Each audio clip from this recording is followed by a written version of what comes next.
আন্তর্জাতিক মাতৃভাষা দিবসের ঠিক আগেই হারিয়ে গিয়েছেন বাংলা ভাষার অন্যতম কান্ডারি সঙ্গীত শিল্পী প্রতুল মুখোপাধ্যায়।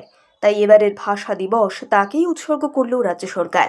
শুক্রবার বিকেলে দেশপ্রিয় পার্কের অমর একুশের মঞ্চে আন্তর্জাতিক মাতৃভাষা দিবসের অনুষ্ঠান মঞ্চে তাকেই স্মরণ করা হলো।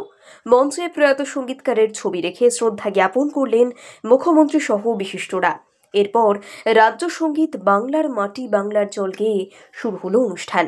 মঞ্চে প্রতুল বাবুর স্ত্রীকে আগলে নিজের পাশে বসালেন মুখ্যমন্ত্রী। সদ্য প্রিয়জন হারানো বৃদ্ধাকে জড়িয়ে রইলেন পরম মমতায়। এরপরই গাওয়া হলো প্রতুল মুখোপাধ্যায়ের বাংলায় গান গাই। রাজ্যের ক্ষমতায় আসার পর দেশপ্রিয় পার্কে অমর একুশে শহীদ বেদি তৈরি করেন মুখ্যমন্ত্রী মমতা বন্দ্যোপাধ্যায়। সেখানেই প্রতি বছর আন্তর্জাতিক মাতৃভাষা দিবস পালন করে থাকে রাজ্য সরকার। মুখ্যমন্ত্রীর ডাকে তাতে যোগ দেন বাংলার বিশিষ্ট গুণীজনরা। এবছর তার ব্যতিক্রম হলো না।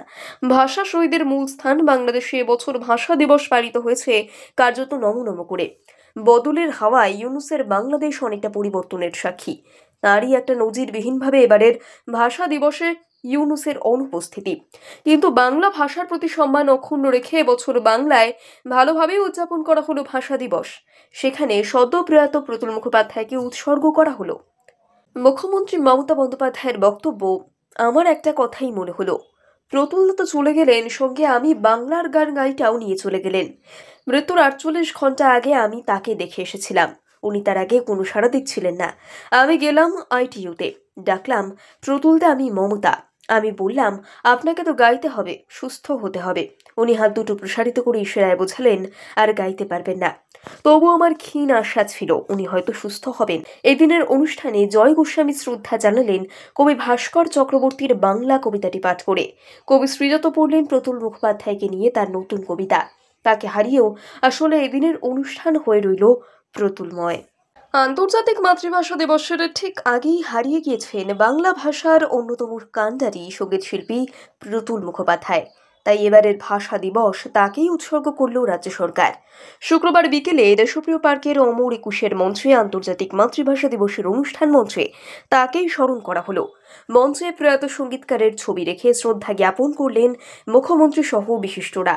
এরপর রাজ্য সঙ্গীত বাংলার মাটি বাংলার জল গেয়ে শুরু হলো অনুষ্ঠান। মঞ্চে প্রতুল বাবুর স্ত্রীকে আগলে নিজের পাশে বসালেন মুখ্যমন্ত্রী। সদ্য প্রিয়জন হারানো বৃদ্ধাকে জড়িয়ে রইলেন পরম মমতায়। এরপরই গাওয়া হলো প্রতুল মুখোপাধ্যায়ের বাংলায় গান গাই।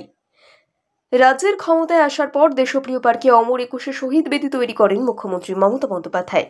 সেখানেই প্রতি বছর আন্তর্জাতিক মাতৃভাষা দিবস পালন করে থাকে রাজ্য সরকার। মুখ্যমন্ত্রীর ডাকে তাতে যোগ দেন বাংলার বিশিষ্ট গুণীজনরা। এবছর তার ব্যতিক্রম হলো না। ভাষা শহীদের মূল স্থান বাংলাদেশে এবছর ভাষা দিবস পালিত হয়েছে কার্যত নমনম করে। বদলের হাওয়ায় ইউনুসের বাংলাদেশ অনেকটা পরিবর্তনের সাক্ষী। তারই একটা নজিরবিহীনভাবে এবারের ভাষা দিবসে ইউনুসের অনুপস্থিতি। কিন্তু বাংলা ভাষার প্রতি সম্মান অক্ষুণ্ণ রেখে এবছর বাংলায় ভালোভাবেই উদযাপন করা হলো ভাষা দিবস। সেখানে সদ্য প্রয়াত প্রতুল মুখোপাধ্যায়কে উৎসর্গ করা হলো। মুখ্যমন্ত্রী মমতা বন্দ্যোপাধ্যায়ের বক্তব্য, আমার একটা কথাই মনে হলো, প্রতুল তো চলে গেলেন, সঙ্গে আমি বাংলার গান গাইটাও নিয়ে চলে গেলেন। মৃত্যুর ৪৮ ঘন্টা আগে আমি তাকে দেখে এসেছিলাম। উনি তার আগে কোনো সাড়া দিচ্ছিলেন না। আমি গেলাম আইটিইউতে, ডাকলাম, প্রতুলদা আমি মমতা। আমি বললাম, আপনাকে তো গাইতে হবে, সুস্থ হতে হবে। উনি হাত দুটো প্রসারিত করে ইশারায় বোঝালেন আর গাইতে পারবেন না। তবু আমার ক্ষীণ আশা ছিল উনি হয়তো সুস্থ হবেন। এদিনের অনুষ্ঠানে জয় গোস্বামী শ্রদ্ধা জানালেন কবি ভাস্কর চক্রবর্তীর বাংলা কবিতাটি পাঠ করে। কবি শ্রীযত পড়লেন প্রতুল মুখোপাধ্যায়কে নিয়ে তার নতুন কবিতা। তাকে হারিয়েও আসলে এদিনের অনুষ্ঠান হয়ে রইল প্রতুলময়।